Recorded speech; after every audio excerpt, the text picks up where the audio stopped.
Hey, what's going on, guys? This is Youthman. Today we're going to be updating the firmware in the Monolith HTP-1 processor, and we're going to be doing it through their web user interface. Now, if you haven't seen the previous video, I made a video on the unboxing, the overview, as well as we went through the web user interface on the iPad in the previous video. So if you haven't checked that out, I'll leave a link to it right up here in the card above. Now, before we dive into the video, don't go judging me because of this pink iPad cover. This is my daughter's iPad, but it's just a lot easier to show you on the screen grabs with the iPad versus just trying to record it on my phone. We've just got more real estate to work with. So we're just going to dive into the video. First thing we're going to do is open up Chrome. So you can already see we have an IP address up here. So on the front of the HTP-1, when you first turn it on, it's going to have an IP address. So you're going to sync with that and to be able to update the settings in it and everything, they use a web user interface. So you simply pull up a browser, type in the address, and so the address for this unit is 10.0.0.63. And as you can see right now, it says, hey, the unit's actually turned off. It's in a standby mode. So we're going to click this power button right here. And so now we can see we've got some different, this is basically like the home screen that we showed you in the previous video. So right now the unit just turned on, and it also triggered the Monolith 11X amplifier. And so one thing I didn't cover in the video is how to update the firmware. And so we went through this first icon up here, this little cogwheel in the top left corner of those four blue icons, but I didn't go into either the other ones, the I and then the question mark. The question mark, I'll just click on it. So that is where you can access the PDF document of the owner's manual. So I mentioned to you in my previous video, the HTP-1 does not come with an owner's manual, but if you need to access that, you can always do that through your phone, through a tablet, or even a computer when you log in to the web user interface. So if you wanted to, you could click that link that says click here to access the PDF copy of the user guide. So we don't necessarily need to do that. So I'm going to click outside, but we're going to click on that second icon, the I. So when we do that, you can see here, we're on version 1.5.1, and I believe the latest version is 1.7.1. And so one of the things that I ran into in the previous video is as we were going through the various tabs, when we got to, the very last tab, it was just blank. There was nothing there, and that's because that didn't get added until this, I think, the latest firmware update. So we're going to do that now and walk through that process. So over here on the left, it says update the system. So we're going to click that. It says system update in progress, system update started. And so depending on how long this takes, I may go ahead and fast forward this video. But basically, it's going to go to the internet. It's going to go to their server. It's going to download the firmware, and then it's going to begin to install that firmware to the HTP-1 to update and add some new features, fix some bugs that they have, maybe have run into since the release. And so we're going to give that a few moments, and then actually it doesn't look like it's going to take very long. It says it's going to reboot in 10 seconds, and then it's going to come back to the home page after the system is rebooted. So maybe we'll just go ahead and wait and kind of see what happens. So the unit just powered off, and it says it's offline. Okay, the unit's rebooting now, so it's starting back up.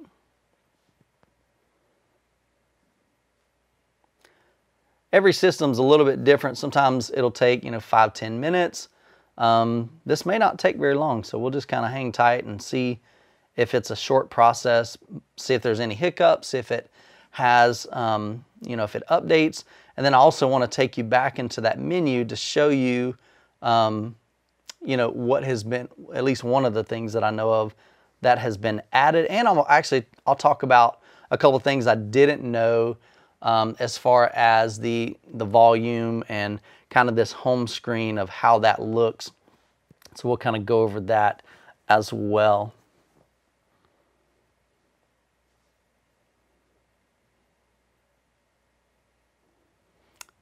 So it looks like, okay, so the screen says almost ready. So it's still booting up. Remember the very first time when we booted up, it takes probably about 45 seconds to a minute because it's like a computer. It has to boot up and it has a boot up cycle.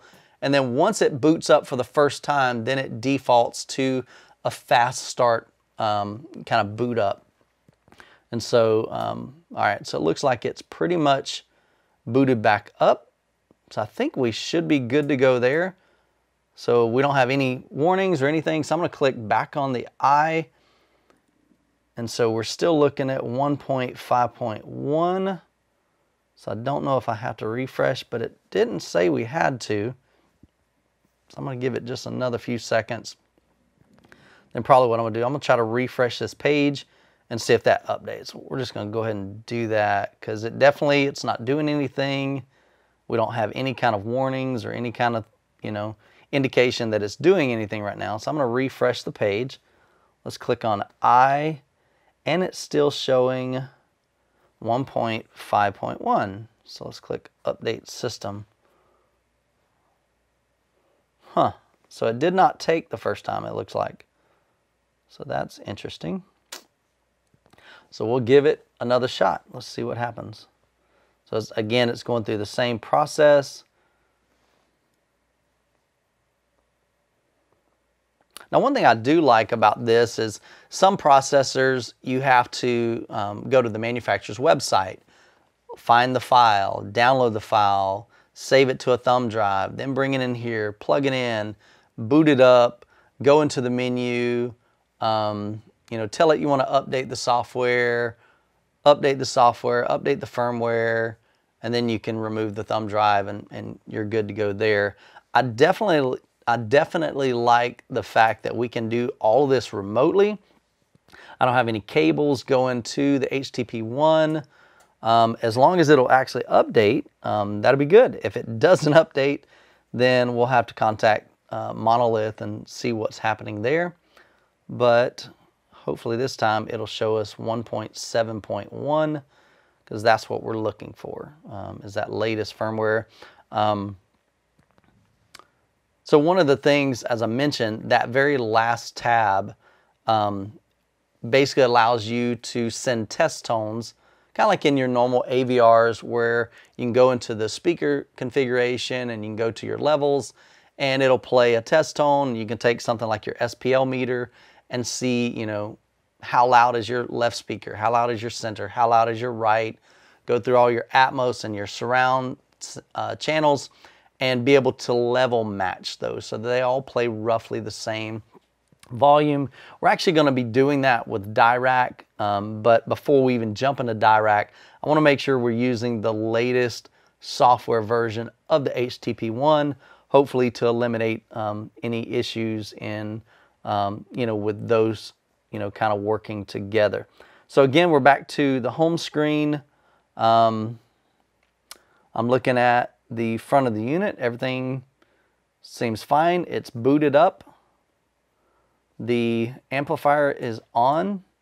So we're going to click I, and we are still showing 1.5.1. So this did not work out like I had hoped for, but I'll tell you what, I'm going to pause the video here.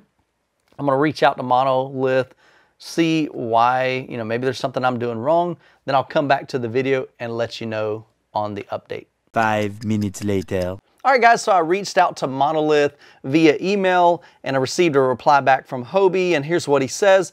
This might help as the 1.7.1 is in preview and not master yet. Previews are publicly released, just that the HTP-1 doesn't notify the user of it. They have to either be told, for example, via the AVS forum, or keep looking for it in the history page. So when you're on the official release, aka the master, your screen looks like this, which is exactly what we're seeing here. But if you scroll down on the history page, you'll see the publicly available preview. The text head, the greater symbol, master signifies that you're on the official release, which is version 1.5.1. So if you look on the 030C5217 link, you will be able to update to the preview version 1.7.1. When you're not on the official master release, the HTTP-1 notifies you that there's an update, the yellow I circle, and when you click update, it updates to the master release. So basically what it's saying in a way is that this maybe totally hasn't been rolled out, within the software. So you kind of have to either look manually or just really keep an eye on the thread that's in the AVS forum, which I'll link to down in the description below. So we're going to come over here and click on the history link right here. And we're going to look for, there it is. So right at the top, we can see, I don't know if I can highlight this. Yeah. So right here, you can see it says version 1.7.1. So we're going to go over here and click on that top link where it says 030C521. Now let's see. So we click there. Now it's actually updating to the 1.7.1 version. And so my guess is probably sometime in the future, they'll make that 1.7.1 a master instead of a preview. And I guess maybe one way to think of it possibly is kind of like a beta version versus a, a full release. And so that's the only thing that I can maybe equate that to. But I would imagine over time, you're going to be able to, when it turns into a master instead of a preview, then that's when you'll be able to just click update and it's going to update automatically. And so we'll go ahead and give this another few moments and it'll go through that same cycle that we did. It may actually take a little bit longer now that it's actually updating to the latest, greatest software or the firmware version. Before it basically probably went through the cycle and went, hey, everything's good to go. We're on the current master release. And so it didn't need to really update anything. And so this probably is going to take a little bit longer. So if it does, I'll pause the video. We'll kind of fast forward through this so you don't have to wait in real time. I'll kind of keep an eye on it on my phone to see roughly how long it takes. It's basically 3 p.m. right now. So we'll let you know in just a moment how long it takes.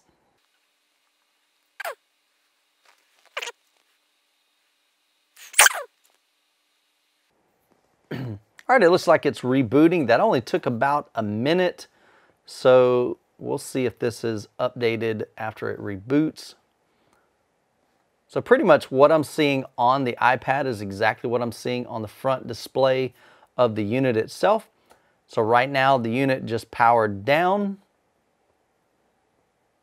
It says on here the system's offline. The Monolith HTP-1 is now powering back up.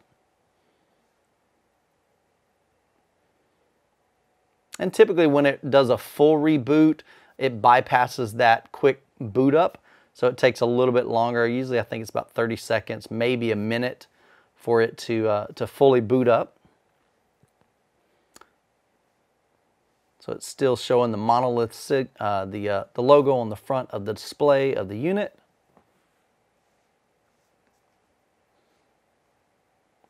So again, I really like the process of this, being able to just, you're already synced up with the internet, to be able to just click a button and it updates the firmware, not having to worry with flash drives and, making sure the flash drive is completely formatted and then, downloading it from the website. This is such a more efficient process.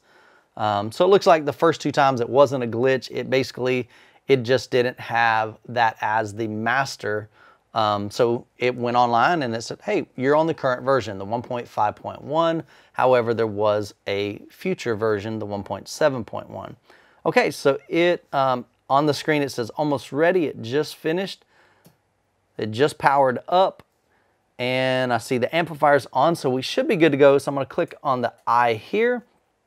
And there we go. So up at the top, we see system software version 1.7.1. So as you can see, it's really easy to update. So that is super, super cool. So if you own the HTP-1, if you click update system and you don't see that it's, it's updating, go into the release notes history. We'll click there under the link that says history. And then there you can see basically all of the different versions. So looking back, they started off with version 1.0.1, then went to 1.02, 1.03, 1.1, 1.11, and then all the way up. And so we were on the version 1.5. And so again, that's why see the link there that says master. I'll click right here, see if you guys can see this. Yeah, see how that says master right there? It's hard to do this on the iPad. Oh well, anyway, you can kind of see. It's not really highlighting where I want. But anyway, right below that, you can see where it says master, and then it says head, and then to the far right, it says version 1.5.1. So the master version, the main version right now is 1.5.1. But we were basically, since they did have a link to the newer release, looks like there was 2 of them above that. So we got 1.7 and then just released the 1.7.1. So you can always click on that to see and get access to the latest, greatest. And all you have to do is click that far link over on the left to begin that update process. All right, before we wrap up the video, there's one thing I did forget that I wanted to check. So we're gonna click back on homepage up here. It's gonna take us back to that homepage. And there was a couple of things I want to show you that we didn't cover or that we didn't get a chance to see in the initial setup video. And so I'm going to click on this cogwheel up here at the top. And that's going to go into kind of the setup. And one thing I want to do is I'm going to scroll over to the very right. And it was under, oh, here we go. It's actually, they've kind of rearranged it. So now you see speakers, calibration. I'm going to click on the third tab, signal generator. The signal generator was not available prior to this update. And so that's why when we clicked on that page, it was just a blank page. It had not been implemented into the software yet. And so here it looks like we've got each one of our channels. So we got the front left, front right, center. And so signal generator on and off. So there we go. So that's how we turn it on. So right now I'm hearing static. Basically let me grab the microphone, the remote here. I'll turn that up just so you can hear it. So that's coming out of the front left, front right, center, left surround. So you can see, you may not be able to tell here, but this is definitely a pretty critical step when you're calibrating your system. Because I knew going into this, when I first watched just a brief movie, the levels were not set, okay? Because the reality is my front speakers are way, way, way more efficient than my side surrounds and even my Atmos surround. So I'm gonna have to either bring the levels down on each one of the mains, and or I'm gonna need to boost the other ones. And so looks like we got a couple of different options here. So we've got, I'm going to turn off the generator for a second. So over here we've got the THX-like, so that's the band limited noise that you're used to. And so it looks like we got different options here. I'm just going to click them. Okay, so that's louder reference noise. It sounds pretty much the same. A polarity pulse. Okay, that's kind of interesting. It's just a little popping sound.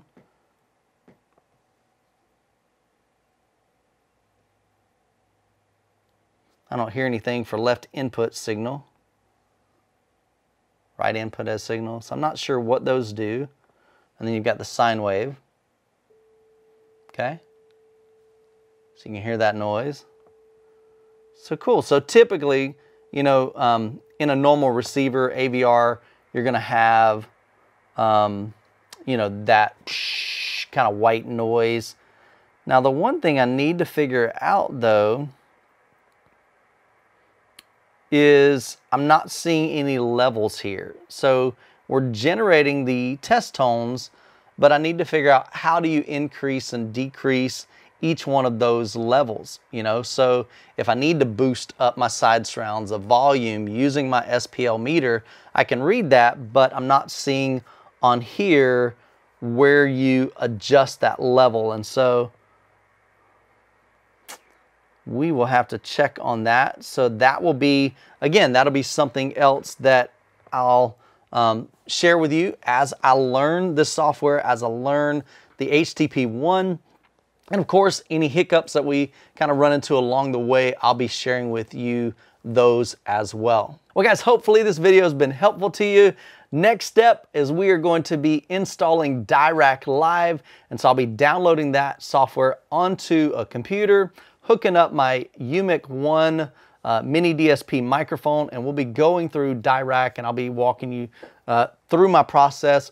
I'm going to say up front, I'm no expert on this. This will be my first time using Dirac Live, and so my video will not be, hey, this is exactly how you need to do it. It's more of a documenting process of, hey, here's me just going along the journey, just to let you guys know how easy is it to set up. You know, what are the results, the before and after. Of course, I'll be sharing with you my thoughts, especially in the final review.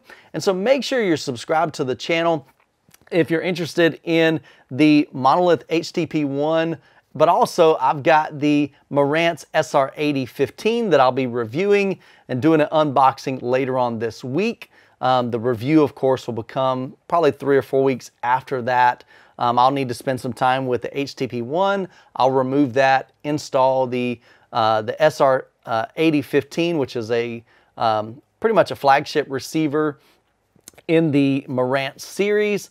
And so I'll be doing that review in the future as well. So make sure you subscribe to the channel. So guys, hopefully you have a great week. God bless, and we'll catch you in the next video.